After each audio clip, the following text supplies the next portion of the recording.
Alright, welcome again to the next session that we are going to deal with starting this particular MySQL service that we just defined within Kubernetes.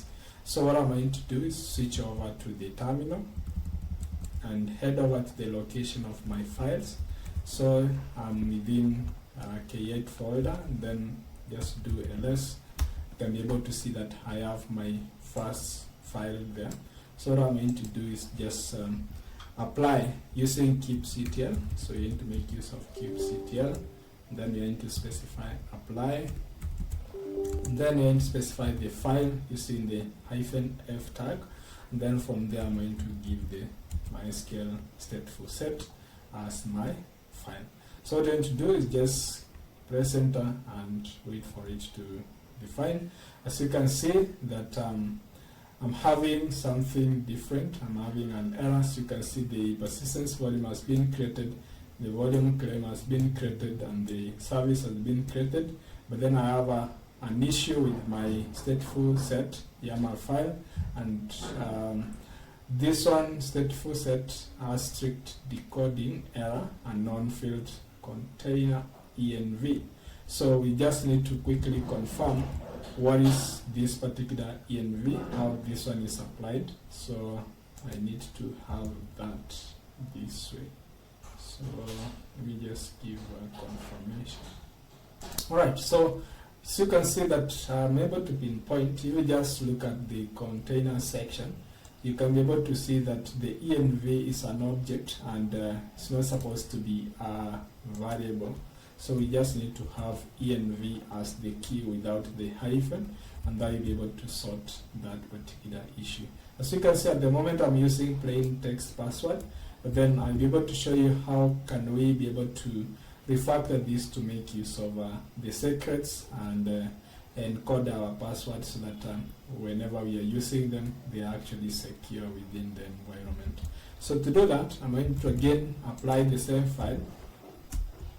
And now the next thing you can see is the persistence volume claim, and this one we have another issue there. So it's good that we are learning together with in this regard. So what we just need to do is within the volume section and spec volumes, then MySQL persistent storage, and then what you need to do is persistent.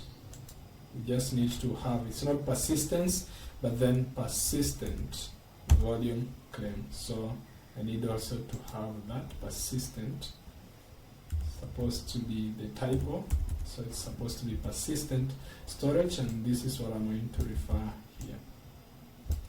Alright, so once that is sorted and then the claim name has been taken into account as MySQL PVC, so the next thing again is to try and reapply the same application file.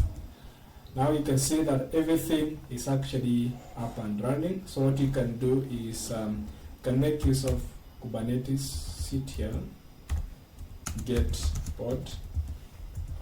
And you can see that we have the first pod running, and this is the MySQL -0.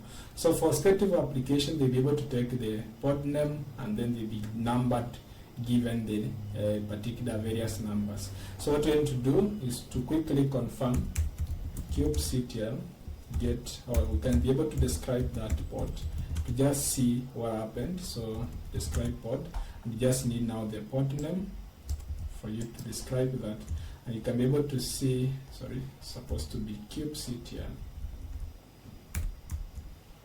Alright, so you can see that it successfully assigned this one using scheduling the pod, and then it pulled the image latest, and then it was able to successfully pull that, and then it be able to create the container and then started the container. And then we want to see the logs. For this, you can just specify logs, kubectl logs, and then -f to watch the logs, and then from there we specify the pod name. And in this case, you can be able to see that all that pertains to the MySQL Docker container running, and in this case running within the Kubernetes cluster, is started and ready to accept connections. So that's all that we need to define our pod, and you can be able to see now that the pod is actually in the running state and there is no restart. But then when you're running this in the first time, it will take time because it has to pull the latest MySQL image from Docker Hub. So that is how we can be able to start the MySQL instance of within the Kubernetes cluster. And if we can't, you can be able to see now kubectl. We just want to check all the resources. You just to say get all, and you can be able to see now we have the pod running, and in this case it's actually the pod. Then we have the service for Kubernetes, and then we have our service, MySQL service, and this is a headless service. As you can see, it just doesn't have any cluster IP, and you can be able to see that we are listening on that 306 pod. And then you can be able to see the various deployment file or the stateful apps that we have is this one. All right. Now, the next thing that we need to do is in the next session is going to be to link the application that we built into connecting with this particular MySQL. Alright, so remember to subscribe and click on the notification bell to get notified whenever I do upload new features.